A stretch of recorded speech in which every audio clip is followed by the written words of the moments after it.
Green, founder of Patriot Academy. Rick, great to have you back on the show, sir. Hey, David, good to be with you, man. I actually disagree with you today. This may be the Really? first time since Wait, I've been on the program. I love it. This is good. Go ahead. I'm taking notes. Go. Well, the only problem is it's only really kind of a technicality Oh, crap. disagreement. All right, You go know, ahead. you said for every swamp drainer, there is a Oh. swamp dweller. I just have to say, look, man, it's not just Trump. It's Jim Jordan. It's Lauren Boebert. It's Marjorie Taylor Greene. It's Matt Gaetz. But for every one of those swamp drainers, there's 1,000 swamp dwellers. It's not 1-to-1. They've got us outnumbered big time, at least in Washington, D.C. And I think their problem, the reason they get so upset, the reason they go after the vitriol and all that, they don't know how to deal with us. They don't know how to deal with the new right. We are no longer the nice, sweet right. We are lean and mean sometimes, and we don't mind being mean. In fact, if we step on your toes, our only apology is going to be we meant to stomp on them. We don't care if we offend you. We don't care about your feelings. The truth is offensive. The Declaration of Independence does not say life, liberty, and to never be offended. If you're going to pursue happiness in this country, sometimes you're going to be offended when others speak their truth. And frankly, our lack of speaking truth and being willing to offend has allowed for this insanity of not even being able to define a woman and allowing men to compete in women's sports and all of these other problems. So we're the new right, man. We don't care if people get offended, and they hate that. Donald Trump was the first one willing to stand up and be like that. We needed it. It's time for more of it. Yeah, for sure. And I think that line really that you're referring to is kind of what you're kind of disagreeing about, and a little bit tongue in cheek. But what we're really saying here is it's all about factions, right? I mean, that there are two different types of creatures, if you will, in Washington, one on the positive side, one on the negative, and there are a whole lot more on the negative for sure. And that's the whole point. right. That's why he wants to drain the swamp. So George Washington warned of factions in his farewell address. But it's not just as simple as Democrat versus Republican that we're dealing with today. We are dealing with these factions within a faction in the Republican Party. So what are your thoughts on what's happening in the specific Republican Party right now, and what side is going to win? Because there is a battle big time right now from a faction standpoint.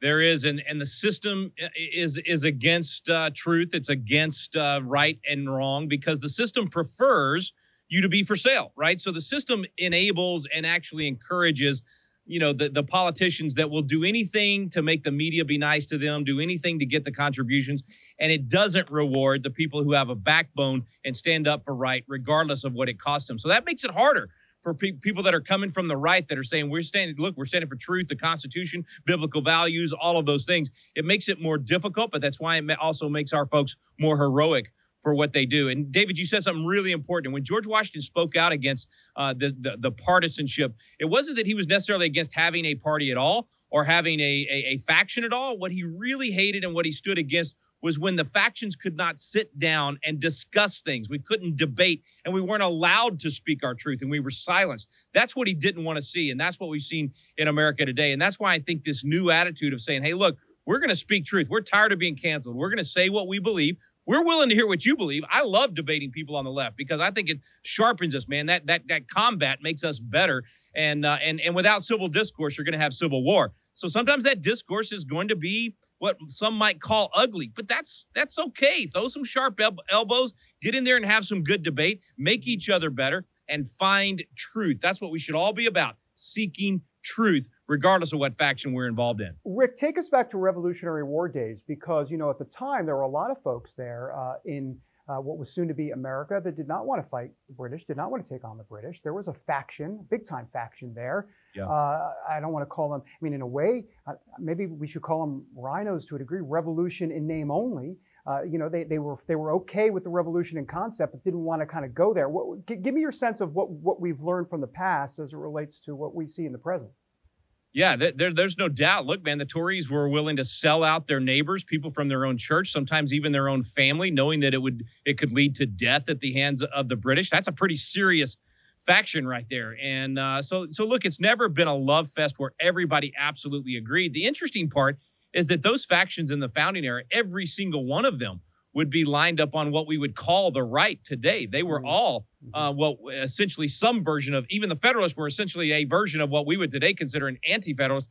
So there's no doubt the factions were different back then, but yeah, absolutely there were differences and disagreements. And David, you and I have talked about this. This is why you also have to stop trying to make, not you, meaning the swamps, stop trying to make everyone in America the exact same. Let there be diversity. Let there be personalities of states where you can move to a blue state that maybe is enabling your communist values, if that's you, and be able to move to a red state that enables you to be a Bible, Bible believing Christian that wants those values reflected in the community.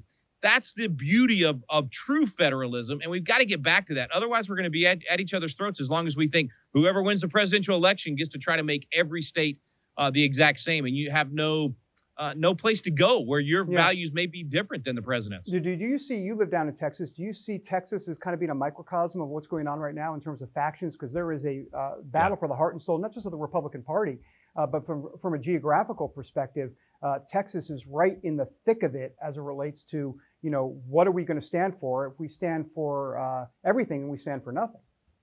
Yeah, no doubt Texas is in that battle right now. And I think the folks that are more conservative are winning that battle. You just look at the governor's positions. I mean, now he's attempting to build a wall and starting to do the things that we've been trying to get him to do for years and years.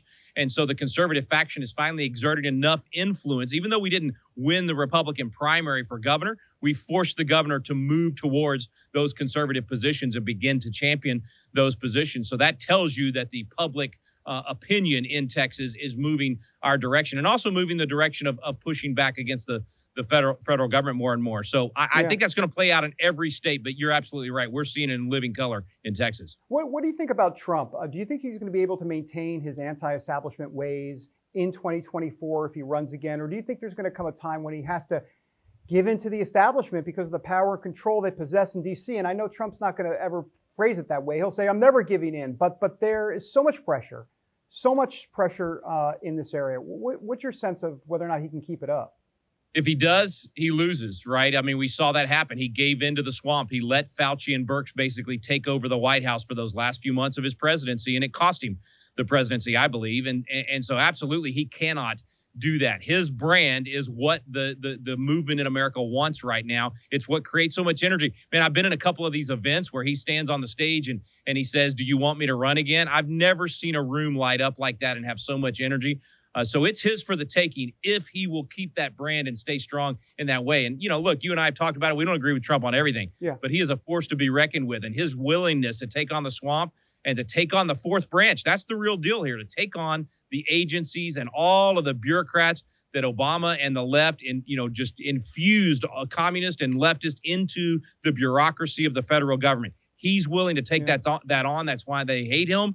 But I think if he gets a second term, if he runs in 2024 and wins, we are going to see for the first time in our lifetime a rollback of the size of the federal government. It's going to be a force to be reckoned with.